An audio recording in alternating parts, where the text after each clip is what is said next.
नमस्कार. मी pure veg माणूस आहे.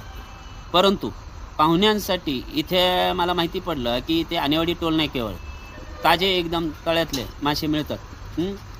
इथं मत्स्यपालनचा वेश आहे. त्यासाठी मी खास सातारवरून इथे मासे न्यायसाठी आलेलो आहे. आणि इथल्या माशाची चव आज मी चाखून बघतो आहे की म्हणजे पाहुण्यांना चाखायला देतो की कसे लागतात ते. आणि त्यासाठी मला इथपर्यंत माहिती पडल्या मी इथे आलेलो आहे. चला क्या बात आहे. शाकाहारी माणूस पण आमच्याकडनं मासे नेतो. आणि ते पाहुण्यांसाठी खास, आणि ते पुण्यावरून येणार आहेत आणि ते बोलले की आम्हाला एकदम ताजे मासे पाहिजेत. मग ताजे मासे कुठे मिळतात हे मी जेव्हा माहिती मिळवली त्यावेळेस मला कळलं की हे आणेवाडी टोल नाक्यावर आहे.